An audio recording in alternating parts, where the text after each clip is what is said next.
Hello and welcome everyone. We're very excited to be inaugurating here today, live across the Caribbean, our first ever edition of Nextv series Caribbean. My name is Juan Pablo Conti, and I am the Content and Audience Development Manager for the Americas at Dataxis. We know that some of you have participated in past editions of some of our physical conferences in Latin America and most probably in Miami. This year, just as we did in 2020, we're very proud to be able to continue bringing together the key actors of the TV, video, media, and entertainment industries in the Americas, Europe, and Africa in this virtual environment that helps us all stay safe until this cruel pandemic gives us a break. For those of you still not familiar with the swap card platform that we're using in all of our virtual events, you will be able to not only watch each of the discussion panels in the agenda to date, but you will also be able to network, share experiences, exchange ideas with the rest of the attendees. And we encourage you to do so. That's what the platform is there for. We have people joining us today from across the Caribbean and the rest of the world, really. Anguilla, Antigua and Barbuda, Argentina, the Bahamas, Barbados, Belgium, Belize, Bermuda, Brazil, Canada, the Cayman Islands, Chile, Colombia, Curacao, the Dominican Republic, France, Grenada, Guyana, Haiti, Jamaica, the Maldives, Martinique, Mexico, Montserrat, Nicaragua, Panama, Portugal, Puerto Rico, Spain, St. Lucia, St. Martin, Trinidad and Tobago, Turkey, the UK, the US, Uruguay, and the US Virgin Islands. I wanted to name every single of the countries that, at least until yesterday, had registered to attend. We all welcome you to be part of this inaugural edition of Nextv Series Caribbean. We want to especially thank the sponsors who make this event possible, our silver sponsors, Broadpeak, Miraza, and Tivo, and our bronze sponsors, Nagra and Ross Video. So we have titled this opening panel, The New OTT Era of Pay TV Operators. Believe it or not, a full decade has now passed since Netflix inaugurated the SVOD OTT concept, and even longer since YouTube had done the same with the AVOD OTT concept. And back then there was a global debate in the TV industry. Were these new and disruptive OTT platforms going to compete against or rather complement pay TV services? Today, that debate is pretty much over. There's no question that OTT introduced a series of new consumption patterns that have come to stay. However, far from meaning a death sentence to pay TV operators, they are giving them new life with new opportunity to incorporate both third-party and native OTT services into their traditional linear video offerings and become some sort of super aggregators. We now hear more and more of these MVPD or pay TV operators being described as the new supermarkets of audiovisual content. Now, how do we get there, right? What is the path to OTT that pay TV services or pay TV service providers will or should follow? Well, to help us make sense of it all, we have brought together for this panel 4 leading executives representing the 3 largest multi-service telecom and pay TV groups in the Caribbean, and a technology company that has been working with many of the world's top pay TV operators to launch next generation digital and OTT video services. So let me introduce them. Tamara Ragunev is the country manager for Trinidad and Tobago of DirecTV Caribbean. Welcome, Tamara. Alex van Tienhoven is the director of CBB Entertainment of Cable and Wireless Communication. He's based out of Miami. everyone. Hello, Alex. Nice to see you. Georgie Chambery is the Group CEO, Home and Entertainment of Digital Group. George is based out of Panama. Hello, George. Hi, everyone. And Jose Luis Vasquez is the CEO of Mirata. And Jose Luis is currently in Madrid. He's sort of half-based between Madrid and London. Nice to see you. Nice to see you too. Tamara, let's start with you, because in a region like the Caribbean, we have more than 30 nations spreading over hundreds of very small islands separated by a large sea.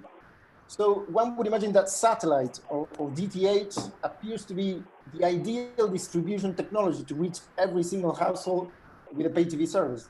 How is DirecTV taking advantage of this situation? Thanks so much, man. And that's a really great opening question, because satellite really is that ideal technology that reaches households across the ocean in the most remote areas of every island we can go to. And for the last 20 years, DirecTV Caribbean has served most of these islands. There is a challenge with satellite though, and whilst we can have the widest distribution, there is a limited capacity issue. There's only so much that we can add in terms of content and channels to a satellite. But what we have found that really worked for us and enabled us to compete in this really hyper-competitive environment that we're in, especially in the last recent 5 years or so, is our prepaid TV service. That is the first and still the only pay TV prepaid option in the Caribbean. And that enables us to give the widest distribution across different territories in the most remote places in different islands.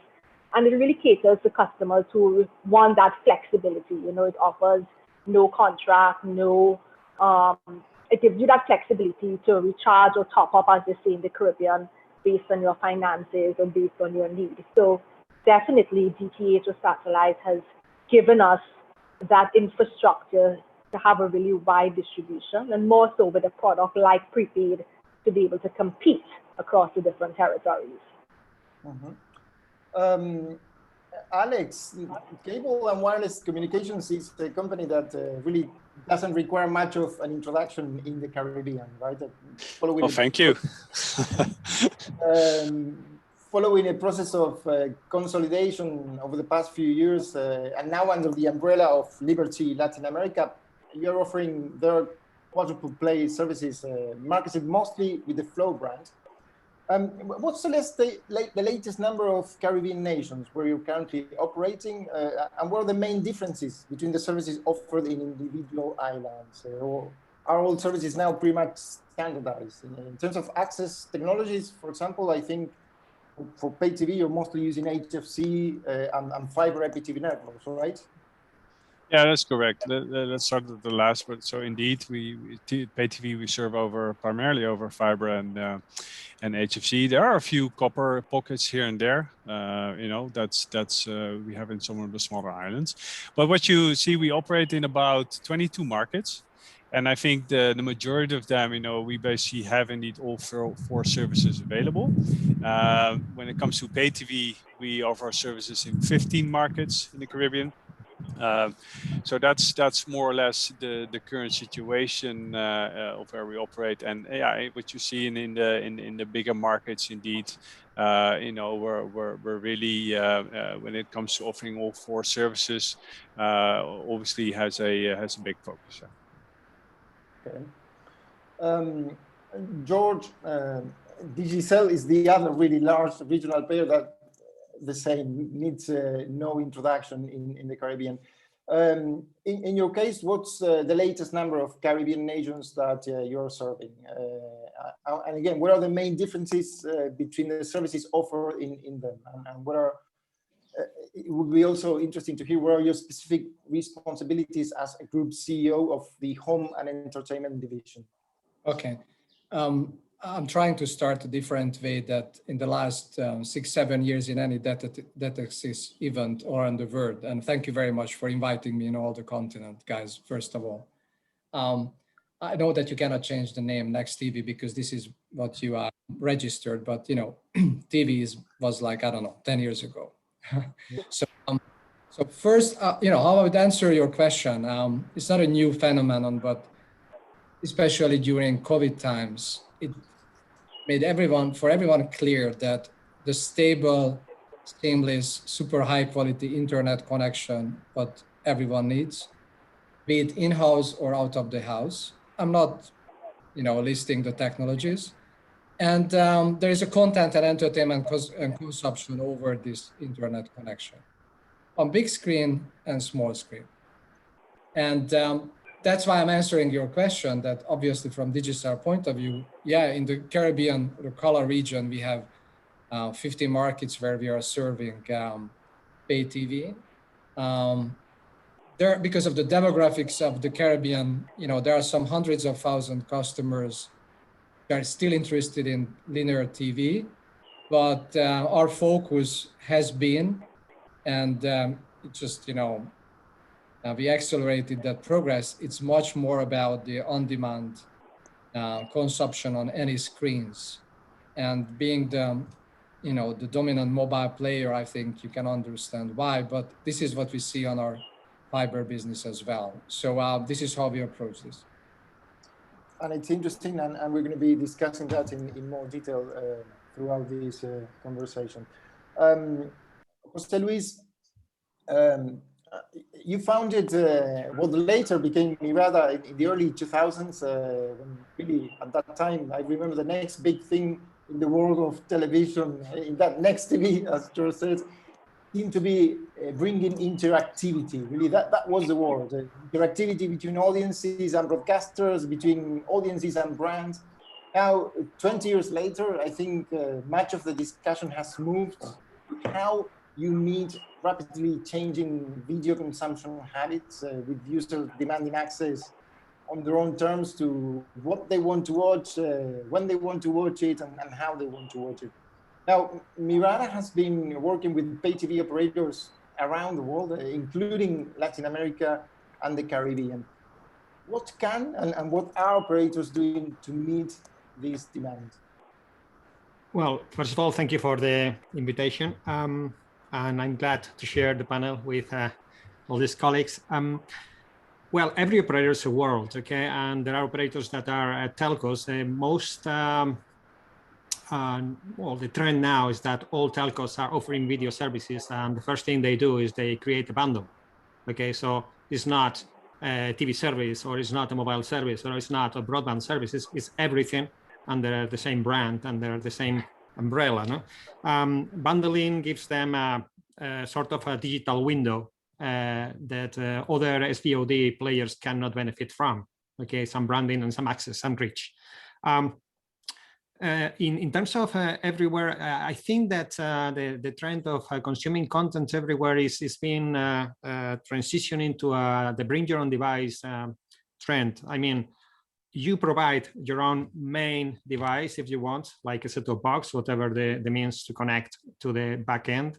But you are trying more and more to invite your subscribers, your customers to bring their mobile phones, to bring their tablets, to reduce your capex. At the end of the day, you are going to have a cutting-edge technology, because no one is willing to have a 4-year-old mobile phone, but you cannot afford to change the customer premises every 4 years. So at the end of the day, what you want to have is the most advanced technology, and if your users are going to bring it, it's the better. No, it's the way.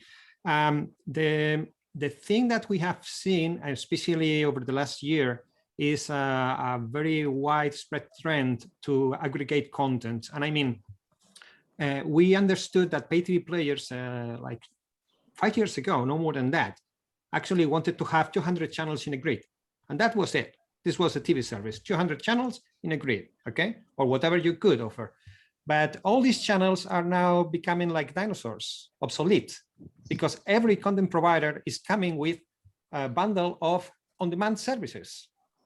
Yes, they provide you the linear channels, but this is in negotiations now these days. This is the second option. The first option is, what are you going to do with my on-demand content? Okay, so it's not 200 channels in a grid anymore. It's having a list of content providers premium content providers, if possible, having the big names, Netflix, Amazon, Disney, etc., in your agreements list, and being able to aggregate all that content in what we now call super aggregation, that is actually a good name, and to be able to offer a single search and recommendation environment. So your digital window, your one-stop shop, is your search and your recommendation tool to access all this content.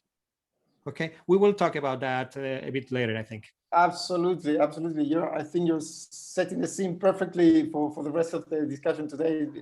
We are going to disaggregate many of the concepts that you're mentioning, and it's interesting to see very early on where we're going to. Tamara, in some of the large Latin American markets where DirecTV operates, the company has successfully launched DirecTV Go, a streaming video service with linear and VOD programming that really complements your DTH or your satellite pay TV offering. Is there market demand to launch a similar service in the Caribbean? Are there any plans to do it? Yeah, great question. Thanks so much, man. You know, with upwards of 75% broadband penetration in most of the Caribbean territories, particularly in the larger markets, even in markets such as Barbados, in Trinidad, upward of 70%, Barbados, upward of 85%, Jamaica, etc. With such high broadband penetration, we are well poised for an online and OTT type solution. In fact, I'm quite surprised that we don't have a lot of those yet in the Caribbean, given the high broadband penetration. And we have seen really great success across the Latin American markets where we have launched DirecTV Go. So this has been an impetus for DirecTV Caribbean in itself to evaluate the potential for our next largest and fastest growth opportunities across the Caribbean. You know, however, having said that, we really need to look at piracy and online video piracy in particular. And that is one of the, I would say, the challenges, or one of the things that can hamper a really successful OTT type streaming solution across the region.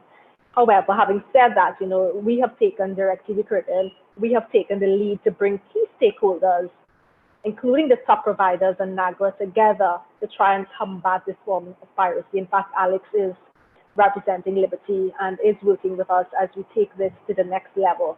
So definitely, as I've mentioned before, the market conditions present itself for a great opportunity for an OTT type product. And we are evaluating which is the biggest opportunity or the fastest growth opportunity across the markets. And we are lobbying very hard to fight piracy with the key stakeholders in the industry.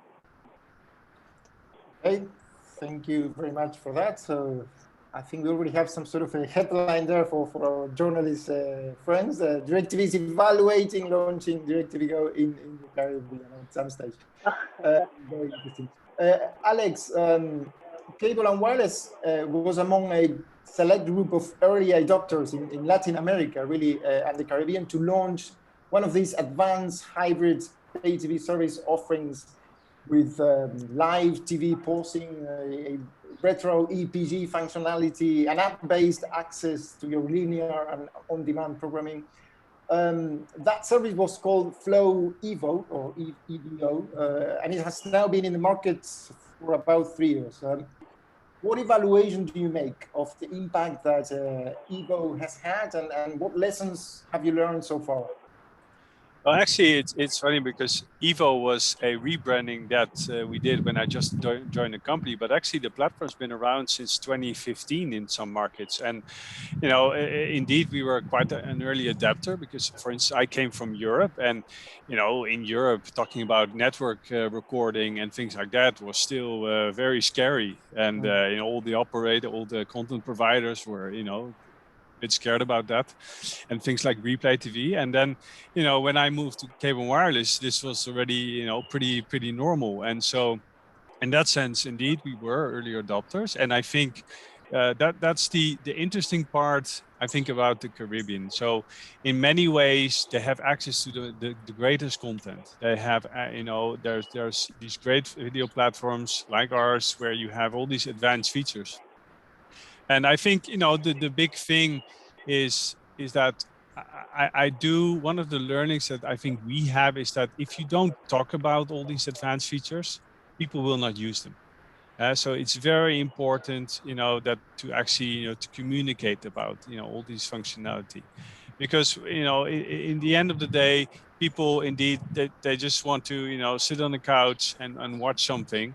And if and we've seen that a lot of those people aren't aware of some of those advanced features, unless you really tell them. So I think, but it's been a great journey, and I think bringing, features like Replay TV, where you can go back in time and replay, that obviously has made a big change.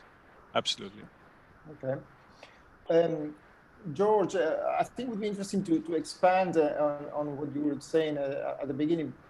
Digicel as a group appears to have designed a heavily app-centric, I would say, approach to its consumer communication and entertainment product offering.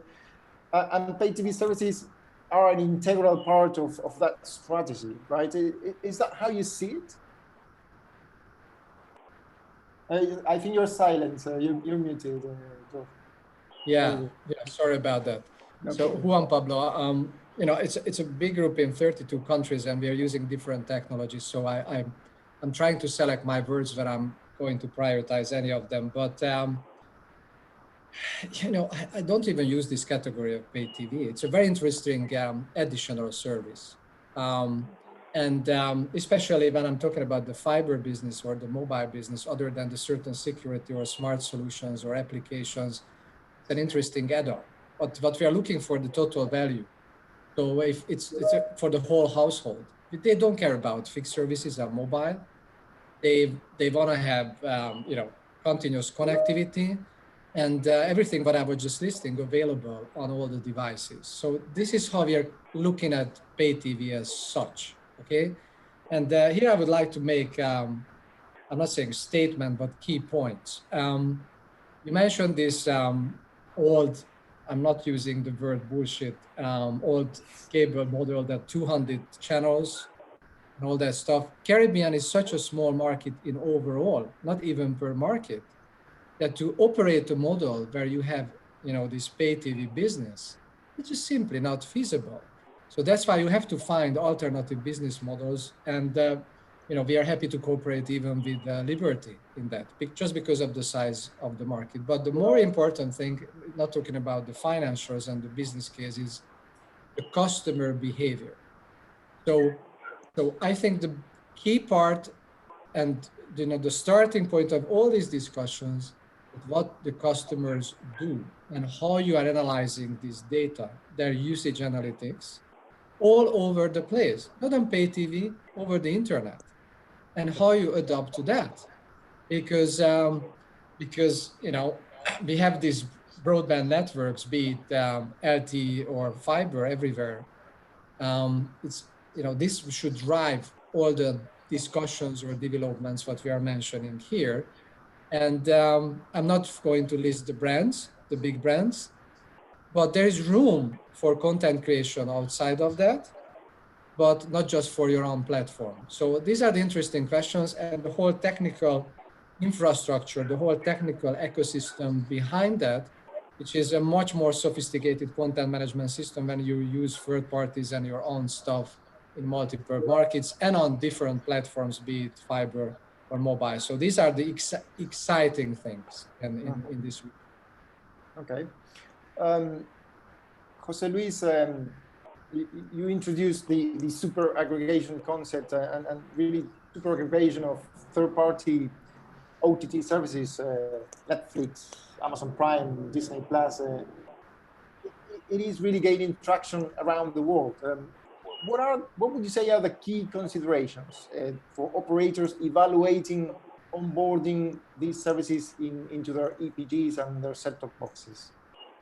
Well, obviously, and first of all, the commercials. You need to be able to get a good agreement with them, and you need to get the agreement with them if possible. Some of them, it will be complicated because of the size of some of our customers. But once you have the agreement, I would say there are kind of three groups of content providers.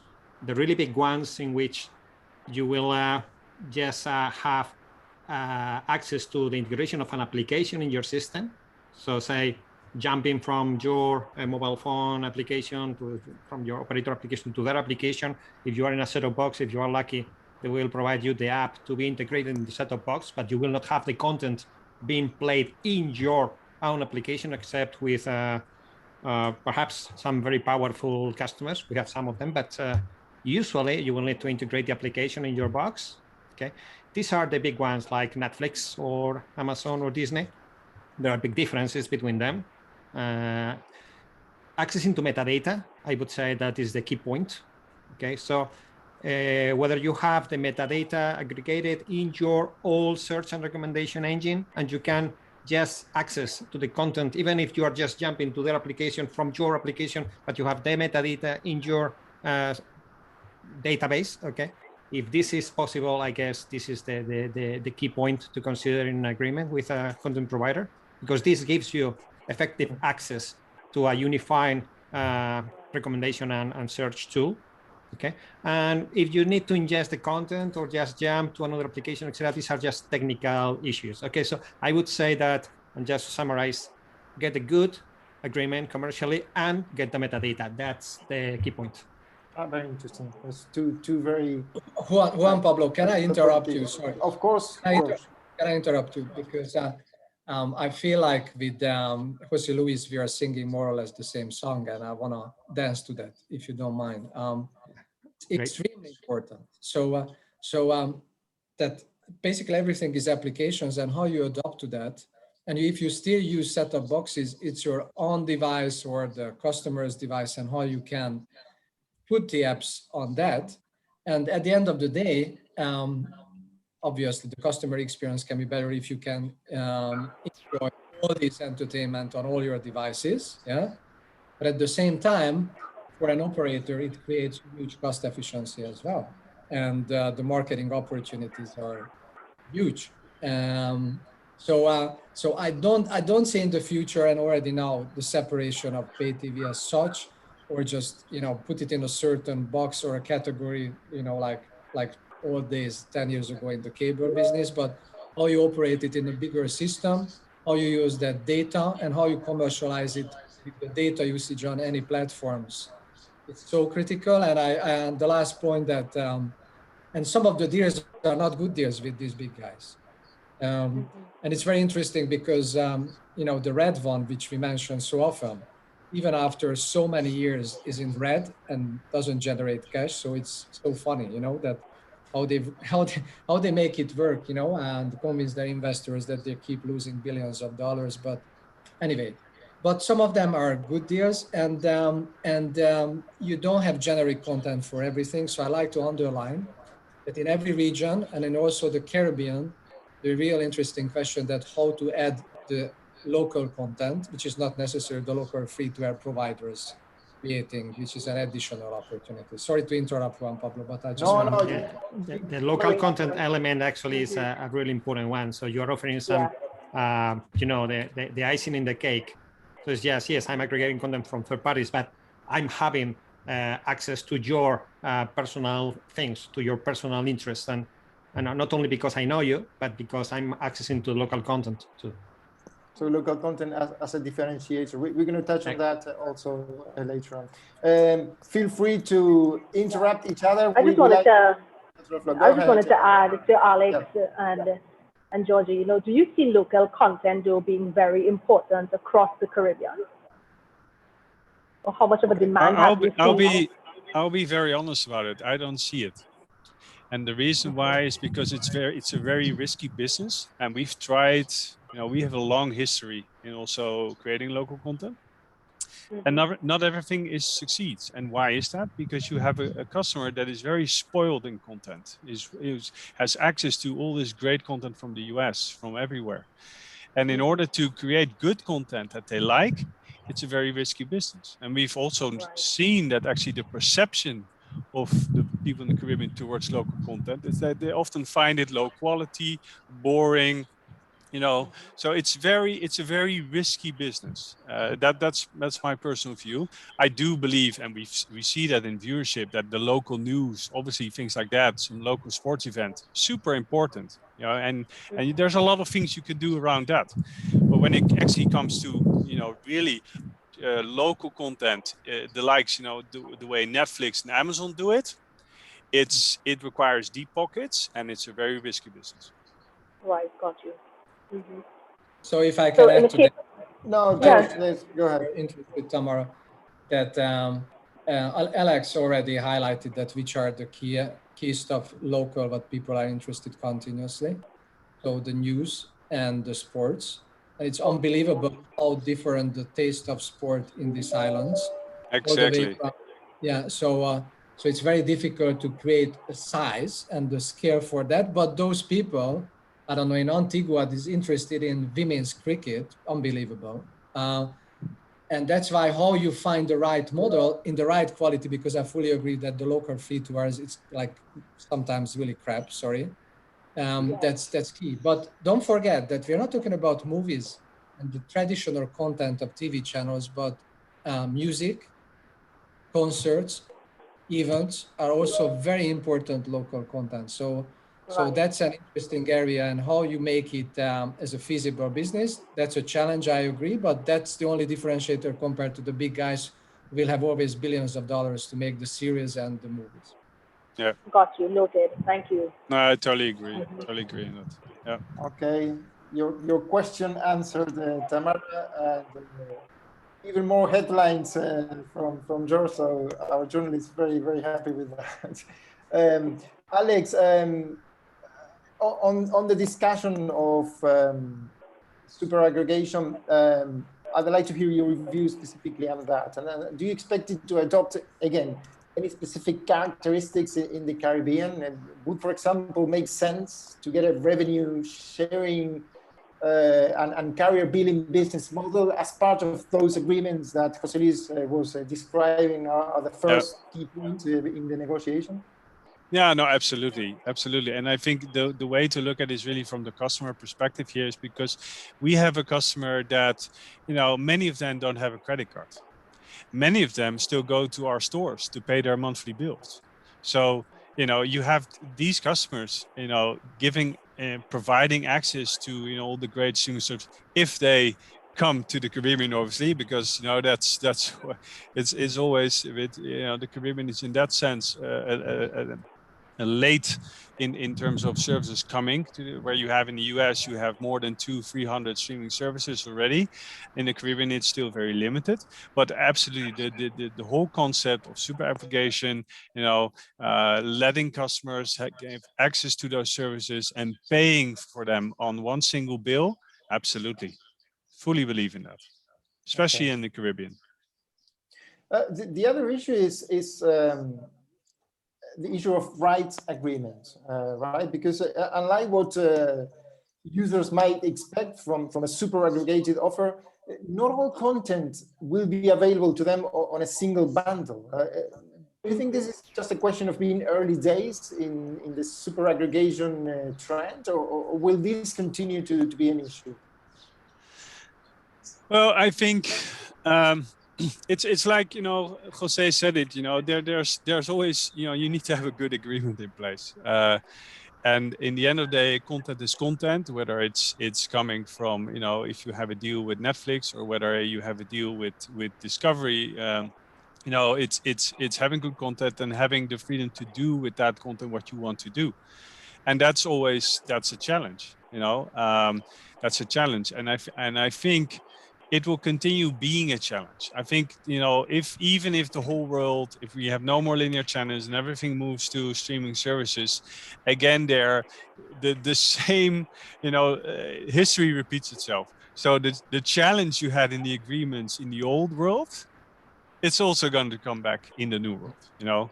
You see that already. And that's, so in that sense, there's not a whole lot of things that changes. Yes, channels become streaming services, but when it comes to, if you look at the agreements there, it's the same topics that come back and back, are repeated.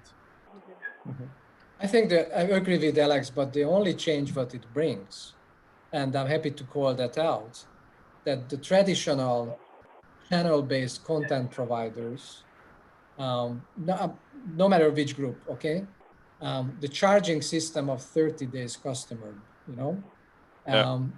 is already out of date, like, I don't know, 5-8 years. And and if there is no other impact, it will change that, how you can have it hour, day, week, and so on and so on. So the rest I fully agree, but in certain business model, some challenges are going to be different.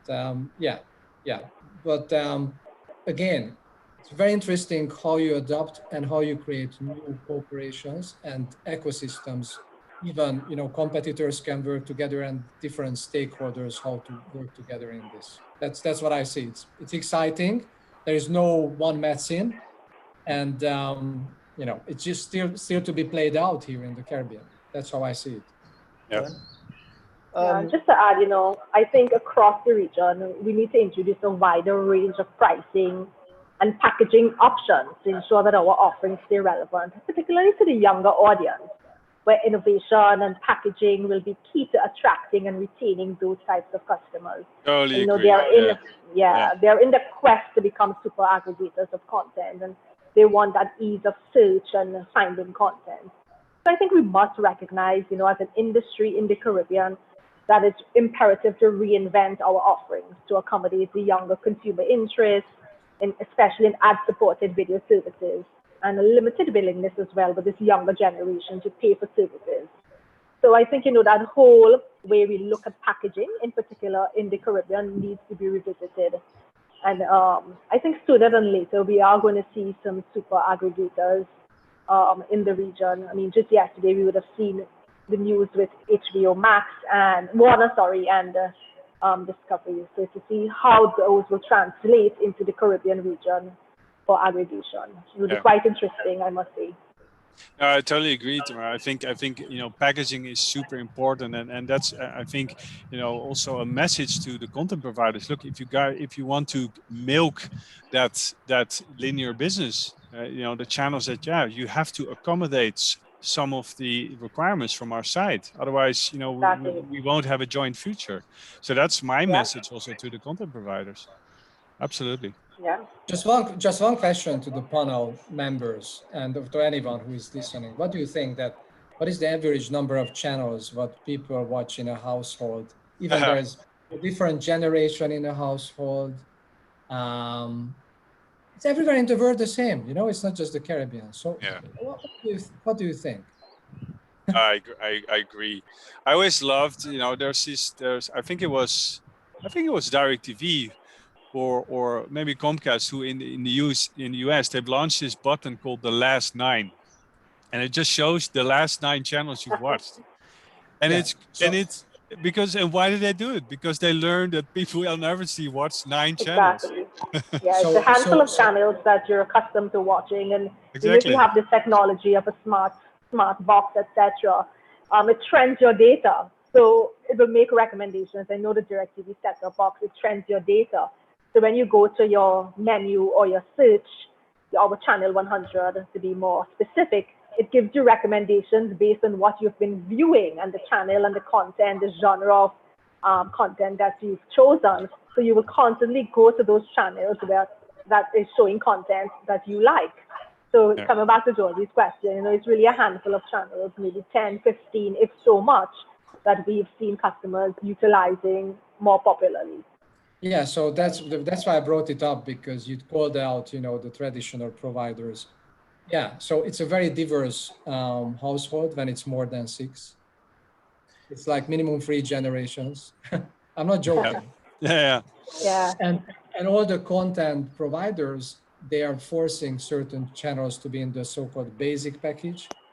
So obviously everyone is doing everything how not to have a basic or anything. So it's ridiculous, but it happened everywhere in the world even 5 years ago. So that's what I mean, that even in the traditional business, not just in the sexy new world of internet and multiple devices, there's some basic things to be played out and change here in the Caribbean. Personally, the reason I like this part of our business, because, so many things to change, not just in the other regions when we operate in the world.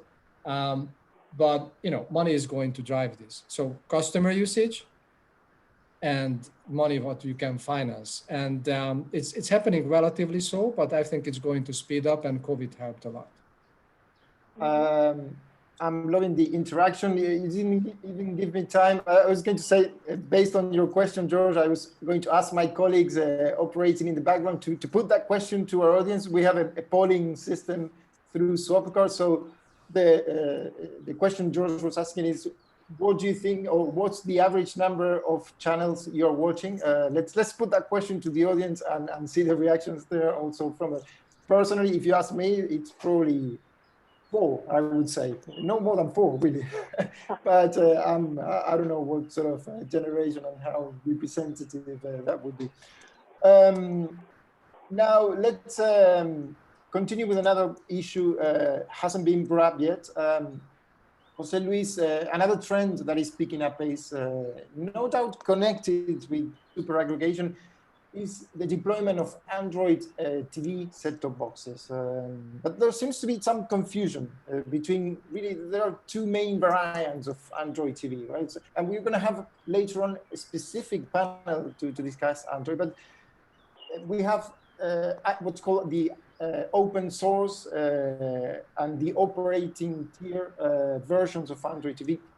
Could you very simply help us understand what the differences are and why would an operator choose one over the other? Well, let's try not to make this a technical lecture, exactly, not to bore the audience, okay? Just very simply. Let's make it very simple. If you are looking for super aggregation, you need to go to operator tier. That's as simple as that. You will need to agree with some people to access their apps. These apps must be, in most cases, certified. They will not be certified if you are not under a secure environment. Android TV operator tier is licensed by Google. You need to have an agreement with Google, and there are updates and upgrades in the Play Store, etc. You will have Widevine as a DRM, so you will have secure content and all the benefits from the Google security environment. That means at the end of the day, just long story short, if you go to open source, it's more or less the same as going to bare Linux. If you go to Android TV operator tier, then you are benefiting from the Play Store, Google agreements, and the big brands, because they will have their applications ready in your Play Store. And even if you are not getting a distribution agreement with, say, Netflix, etc., in some cases, your users will be able to access a third-party content provider in that box, even if you don't have an agreement. This is on itself a benefit. If you are using operator tier, you are not using operator tier, you will not have that. Okay, there are so many other elements like personalization of the box, etc., etc. But let's stick on what's the box for. The box is for giving your consumers a good experience, and this is what you are trying to. Okay. Juan Pablo, can I comment this? Sorry. Of course. But everything what Jose Luis said, absolutely agree. But let's turn it around. Regardless of any kind of provider strategy, there are the crooks, sorry for my very straightforwardness, who can sell, just some, 50,000, 100,000. They don't care about anything. And this is the basic business model of Android boxes, not just in this part of the world, everywhere. I saw it. Just in the Caribbean, the lowest number for any kind of assumptions, what I discussed with other players and stakeholders, is more than 200,000 Android boxes currently. Basically, all of them are illegal. Okay. So the question is that how you're addressing this market segment. And there is the closed and the open, as Jose Luis said. And I think it's very important, or you are just,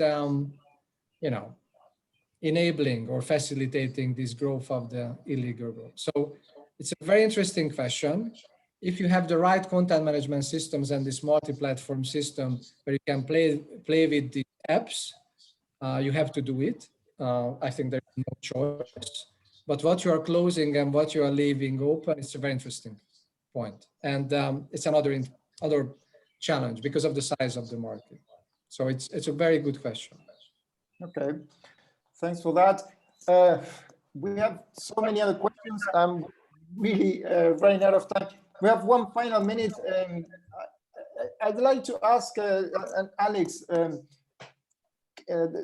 last year with COVID, for pay TV operators in general, it's been a big thing how much of a stress on the networks the changing patterns has had, how you coped with it.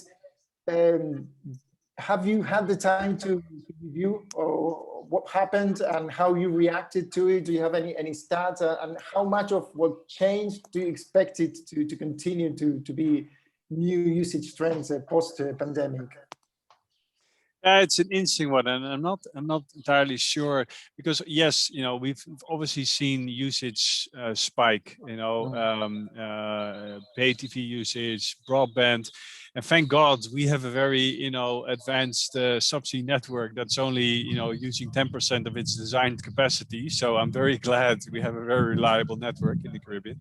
But I think yes, usage has increased, but I do think that things do get back to normal. I think the average, people in Caribbean, they also just want to go back to the beach. I want to go back to living outside, and so I'm not sure it's a trend that's gonna sustain. I think the pressure on linear TV is not gonna suddenly go away. I think that will stay. So I'm not convinced that we're able to sustain this high usage. And obviously, yes, what we've done, we've tried everything possible to at least make sure that things stay working. But also, we've worked a lot with our content providers to offer, free previews on channels, during some of the early months. So, we've actually done a lot to stimulate it. But I don't think it's something that we're gonna see that being sustained. No. Okay. Really, it's a shame. I have, again, so many questions, but we really have to keep moving. We have another panel in less than 15 minutes. So this is really all the time we had for this opening panel of Nextv series Caribbean 2021. Thank you very, very much to our guests for sharing your expertise, your very insightful comments throughout the session.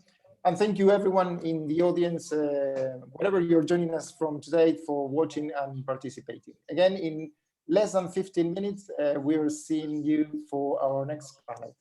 Thank you very much and goodbye. Thank you very much and have a great conference. Thank you. Have a nice day. Thank you. Thanks, everyone.